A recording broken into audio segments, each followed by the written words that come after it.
Hello दोस्तों, स्वागत है आप सभी का आपके अपने यूट्यूब चैनल माइंड कॉन्सेप्ट्स में। आज की इस वीडियो में हम एक्सरसाइज 3.2 के जो भी हमारे बचे हुए क्वेश्चंस थे उन्हें कंटिन्यू करने वाले हैं। पिछली वीडियो में हमने 1, 2 और 3 इन क्वेश्चंस को सॉल्व कर लिया था। ठीक है, तो चलो फिर बढ़ते हैं अपनी वीडियो की तरफ। दोस्तों, पहला क्वेश्चन हमसे कह रहा है कि how many sides does a regular polygon have if each of its interior angle is 165 degree. इसका मतलब क्या है? इसका मतलब यह है कि पॉलीगन में कितनी साइड्स होंगी अगर उसका इंटीरियर एंगल कितना हो, 165 डिग्री हो। अच्छा, मुझे एक बात बताओ आप लोग, अगर उसका इंटीरियर एंगल 165 डिग्री होगा तो उसका एक्सटीरियर एंगल कितना होगा? कैसे पता करेंगे? एक स्ट्रेट लाइन पर कितने का एंगल बनता है? रुको मैं आपको बताता हूँ। देखो, जब हम लोग एक स्ट्रेट लाइन खींचते हैं तो उस पे हमेशा कितने कितने डिग्री का एंगल बनता है? 180 डिग्री का एंगल बनता है ना। और जहाँ पे भी मतलब इंटीरियर एंगल, मान लो हमारा ट्रायंगल है, ठीक है, ये हमारा ट्रायंगल है, तो अगर इंटीरियर एंगल हमारा मान लेते हैं, बस मान रहे हैं, ठीक है, कि हमारा ये 165 डिग्री है, तो हमारा एक्सटीरियर एंगल कितना हो जाएगा? है ना, पूरा ये कितना 180 का होता है, तो 180 में से माइनस कर देंगे, उतना ही हमारा क्या हो जाएगा? एक्सटीरियर एंगल हो जाएगा। यही बात होगी ना। तो फिर हम लोग एक्सटीरियर एंगल कैसे फाइंड करेंगे? हम लोग यहाँ पर लिखेंगे कि each each each interior angle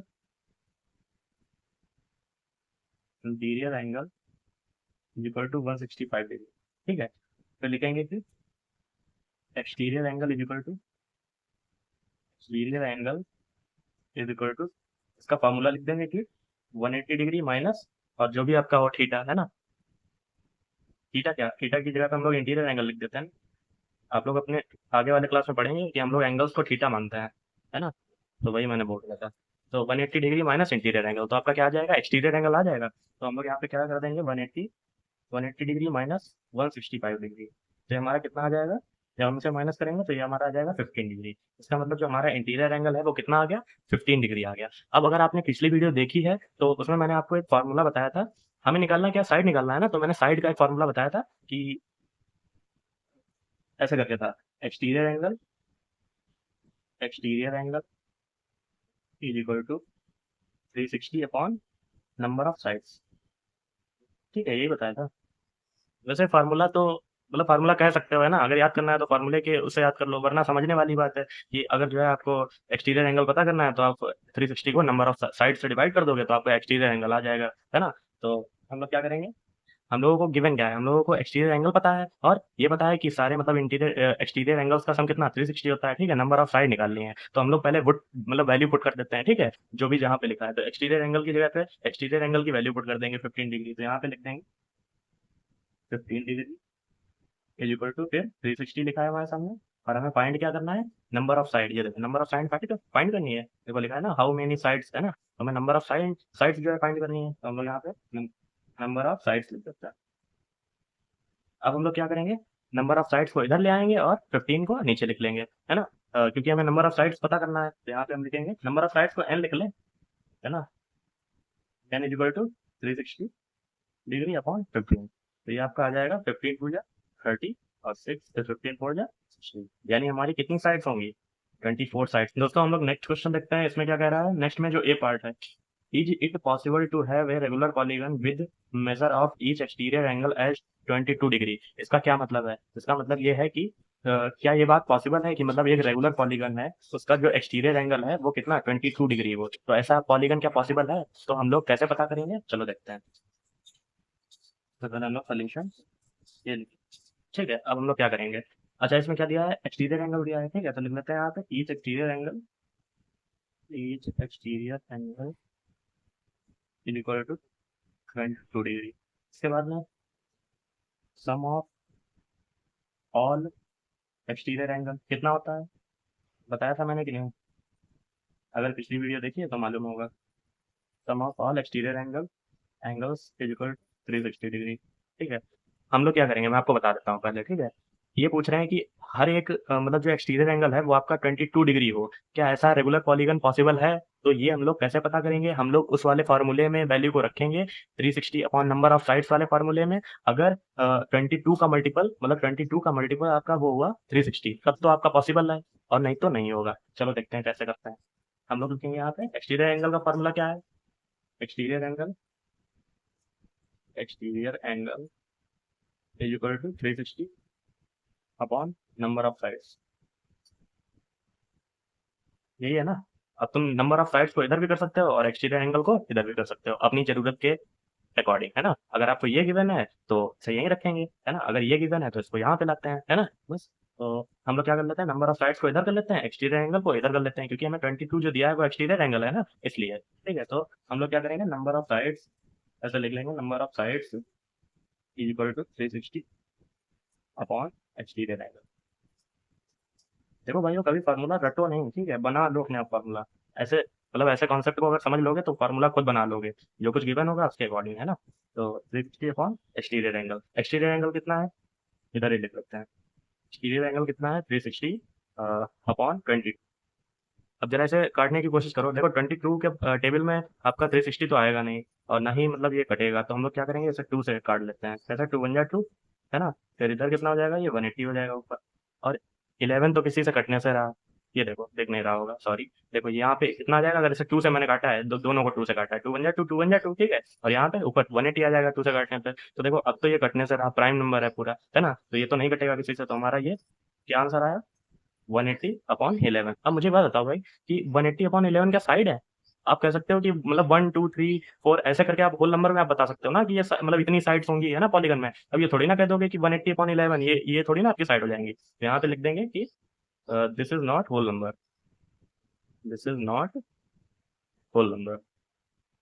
अगर ये नहीं मालूम है कि होल नंबर क्या होते हैं तो मुझे बताना, मैं एक अच्छी सी वीडियो बना दूंगा, उसमें पूरा नंबर सिस्टम पढ़ा दूंगा आपको। ठीक है, यहाँ पे लिख दिया मैंने, this is not whole number. फिर यहाँ पे एक लाइन लिख देंगे, सो a regular polygon, a regular polygon with measure of measure of each exterior angle, each each exterior angle at 22 degree is not possible। ठीक है दोस्तों, 5 का हम बी वाला क्वेश्चन देख लेते हैं। उसमें हमसे कह रहा है कि can it be an interior angle of a regular polygon why. इसका मतलब क्या है, इसका मतलब ये है कि पहले हम लोगों से इन लोगों ने कहा कि 22 डिग्री एक्सटीरियर एंगल के साथ में रेगुलर पॉलीगन पॉसिबल है। ठीक है, ये बात इन लोगों ने पूछी। उसके बाद में ये लोग पूछ रहे हैं कि 22 डिग्री इंटीरियर एंगल के साथ में एक रेगुलर पॉलीगन पॉसिबल है या नहीं, और नहीं है तो क्यों, मतलब, है ना? तो दोस्तों 5 का हम बी वाला क्वेश्चन पढ़ लेते हैं। ये कह रहा है कि can it be an interior angle of a regular polygon why. इसका मतलब क्या है, इसका मतलब ये है कि इन लोगों ने देखो पहले हम लोगों से पूछा कि 22 डिग्री एक्सटीरियर एंगल के साथ में रेगुलर पॉलीगन पॉसिबल है या नहीं, ये बात पूछी थी। अब ये लोग कह रहे हैं कि 22 डिग्री इंटीरियर एंगल के साथ में एक रेगुलर पॉलीगन पॉसिबल है या नहीं है। ठीक है, तो और ये भी मतलब रीजन भी पूछना है इसका। ठीक है, तो चलो फिर कर लेते हैं इस क्वेश्चन को भी। क्या करेंगे, सबसे पहले एक्सटीरियर एंगल निकालेंगे, है ना? एक्सटीरियर कैसे निकालेंगे, इंटीरियर दिया है, एक्सटीरियर कैसे निकालेंगे, 180 में से माइनस कर देंगे बस, है ना? तो यहाँ पे लिख लेंगे exterior angle equal to 180, 180 degree minus interior angle. तो क्या करेंगे, 180 में से कितना घटा देंगे, 22 डिग्री दिया था, ठीक है, पिछली बार एक्सटीरियर था, इस बार इंटीरियर है, तो इसमें से माइनस कर दो, कितना हो जाएगा, इधर आ जाएगा आपका 8 5 ये 1, ठीक है, तो आपका ये कितना आ जाएगा, 180 डिग्री, 18 मतलब सॉरी 158 डिग्री। ठीक है, तो ये आपका क्या आ गया, एक्सटीरियर एंगल आ गया। इसके बाद में हमने क्या किया था उसमें, मतलब उस क्वेश्चन में हम लोगों ने फार्मूला लगाया था, कौन सा फार्मूला लगाया था, exterior angle is equal to 360 upon number of sides, ये लगाया था ना। तो अब हम लोग क्या कर लेंगे, वही वाला फार्मूला लिख लेंगे, number of sides, number of sides equal to 360 upon exterior angle. मैंने बताया था एक्सटीरियर एंगल चाहे यहाँ पे लिखो चाहे यहाँ पे लिखो, बात एक ही होगी, ठीक है? तो 360 डिग्री अपॉन 158। भाई 158 के टेबल में 360 नहीं आता है, ठीक है? तो इसका मतलब आप 158 से डायरेक्ट नहीं से काट सकते, तो फिर हम लोग क्या करेंगे, इसे 2 से डिवाइड करते हैं, 2 7 जा 14 और 2 9 जा 18, ठीक है, यही तो होगा ना? फिर इसके बाद में ऊपर कितना आ जाएगा, 180 आ जाएगा। तो एक बात बताओ, क्या ये होल नंबर है? मेरे भाई ये फ्रैक्शन है, ये होल नंबर नहीं है, ठीक है? तो हम लोग यहाँ पे क्या लिख देंगे, this is not a whole number. ठीक है, फिर यहाँ पे क्या लिख देंगे, so regular polygon, regular polygon with measure of with measure of 22 degree interior angle, interior interior angle is not possible। बस ये हमारा क्वेश्चन हो गया, ठीक है। ये हम लोग लिख देंगे कि सो regular polygon with measure of 22 degree interior angle is not possible. दोस्तों मुझसे एक छोटी सी मिस्टेक हो गई है, और मिस्टेक ये है कि जो 6 का ए वाला पार्ट था वो बी में हो गया है, और जो बी वाला था वो ए में हो गया है। इसलिए हम लोग जो है सबसे पहले बी वाला पार्ट पढ़ते हैं। इसमें लिखा है कि what is the minimum interior angle possible for a regular polygon. इसका मतलब ये है कि एक रेगुलर पॉलीगन बनाने के लिए उसमें मिनिमम से मिनिमम कितना इंटीरियर एंगल होना चाहिए, ठीक है। तो इस क्वेश्चन को बताने से पहले मैं आपको थोड़ा सा फ्लैशबैक में ले सकता हूँ, ठीक है। एक सेकंड बस। हम लोगों ने इस क्वेश्चन किया था, ये देखो ध्यान से देखो, ये क्या लिखा है कि state the name of regular polygon. फिर लिखा था 3 साइड, 4 साइड और 6 साइड। फिर हम लोगों ने लिखा था 3 साइड में इक्विलेटरल, 4 साइड में स्क्वायर और 6 साइड में हेक्सागन। ये क्वेश्चन मैंने आपको क्यों दिखाया, इसलिए दिखाया, इसमें क्वेश्चन ये पूछ रहा था कि मतलब रेगुलर पॉलीगन बताओ 3 साइड का, है ना। देखो 2 साइड का तो होगा नहीं पॉलीगन, क्योंकि वह मतलब पॉलीगन की डिफिनेशन यही है कि closed figure, straight line segment से बना हुआ क्लोज्ड फिगर। और 2 लाइन में तुम क्लोज्ड फिगर कैसे बना दोगे, है ना, सोचने वाली बात है ना। तो 3 साइड से ही हम लोग क्लोज्ड फिगर बना सकते हैं, और 3 साइड से क्या बनेगा, हमारा ट्रायंगल बनेगा। कौन सा ट्रायंगल बनता है, इक्विलेटरल ट्रायंगल, क्योंकि रेगुलर पॉलीगन की प्रॉपर्टी ये है कि ऑल साइड और ऑल एंगल्स इक्वल होने चाहिए, जो कि आपके सिर्फ और सिर्फ इक्विलेटरल ट्रायंगल में ही होते हैं, ठीक है। मतलब 3 साइड में इक्विलेटरल ट्रायंगल में ही होते हैं, ठीक है। तो अब हम आते हैं अपने क्वेश्चन पे। इसमें हमसे पूछा है कि मिनिमम इंटीरियर एंगल बताओ रेगुलर पॉलीगन बनाने के लिए। भाई 2 साइड में तो आप बना नहीं दोगे, और मिनिमम पूछा है, मिनिमम की मैं बात कर रहा हूँ। देखो आप 4 साइड में आप जो है स्क्वायर को भी चुन सकते हो रेगुलर पॉलीगन में, लेकिन स्क्वायर में जो एंगल होता है वो 90 डिग्री का होता है, ठीक है। और इसमें पूछा है मिनिमम इंटीरियर एंगल, यानी कम से कम, हमें कम से कम की बात कर रहे हैं ना। तो हमें जो है क्या चुनना पड़ेगा, इक्विलेटरल ट्रायंगल को। तो हम लोग यहाँ पे एक रफ सा इक्विलेटरल ट्रायंगल बना लेते हैं। क्या हो गया इसे। अच्छा, इक्विलेटरल ट्रायंगल में क्या होता है, ऑल साइड्स और ऑल एंगल्स इक्वल होते हैं ना, ठीक है। सब पे मैंने डबल टिक लगा दिया, इसके नाम रख देते हैं ए, बी और सी, ठीक है। और सब पे डबल टिक लगा दिया, इसका मतलब क्या है कि सारी साइडें क्या है, इक्वल है, और सारे एंगल्स भी क्या होते हैं, इक्वल होते हैं। All all interior angle of equilateral triangle, इसका सम कितना होता है, 180 डिग्री होता है, ठीक है। तो क्या मैं इन तीनों एंगल्स को एक्स एक्स मान सकता हूँ। यहाँ पे मैंने सोल्यूशन, सोल्यूशन किसका है, बी का, ठीक है। दिख रहा है भाई वो, देख, मैंने सारे मैं अगर मुझे मान लो एंगल्स नहीं भी पता है तो मैं कैसे पता कर सकता हूँ, मैं जो है सबको एक्स एक्स तो मान सकता हूँ ना, एक्स एक्स और एक्स, ठीक है। तो अब इनका वो कितना होगा, सम कितना होगा, 180 डिग्री होगा। इसे हम लोग ऐड कर देते हैं, इज इक्वल टू 180 डिग्री, ठीक है। अब हम लोग क्या करेंगे, 3 इंटू, इधर जो है डिवाइड में है ना, ये अपोजिट साइड पे जाएगा, किस में हो जाएगा, डिवाइड में। सॉरी, इधर मल्टीप्लाई में, इधर जाएगा किस में हो जाएगा, डिवाइड में हो जाएगा, ठीक है। तो ये कितना आ जाएगा तुम्हारा, 60 डिग्री, यानी जो हमारा एक एंगल होगा वो कितना होगा, 60 डिग्री होगा, है ना। तो हम लोग यहाँ पे लिख लेंगे therefore, therefore 60 degree is the minimum, minimum interior angle, interior angle possible, possible for a regular polygon, regular polygon, ठीक है। अब हम लोग इसका ए वाला पार्ट देखते हैं।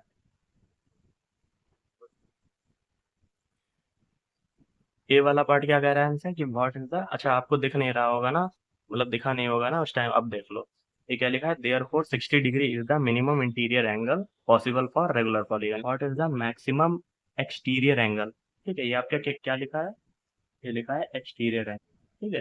तो what is the minimum, sorry maximum exterior angle possible for regular polygon, और है ना। ये कह रहा है कि अब मैक्सिमम एक्सटीरियर एंगल बताओ। अरे भाई एक बात बताओ आप लोग कि इंटीरियर एंगल हम लोगों ने कितना निकाला जिससे जो है एक रेगुलर पॉलीगन पॉसिबल हो रहा था, अभी आपके सामने निकाला ये क्या कितना है 60 डिग्री, यानी 60 डिग्री वो मिनिमम इंटीरियर एंगल है जिससे एक रेगुलर पॉलीगन पॉसिबल हो सकता है।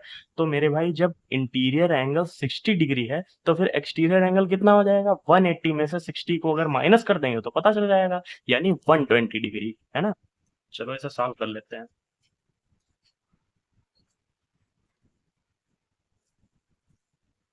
सबसे पहले यहाँ पे लिखेंगे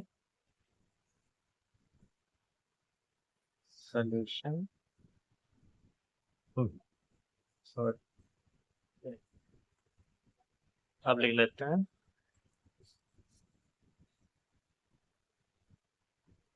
मिनिमम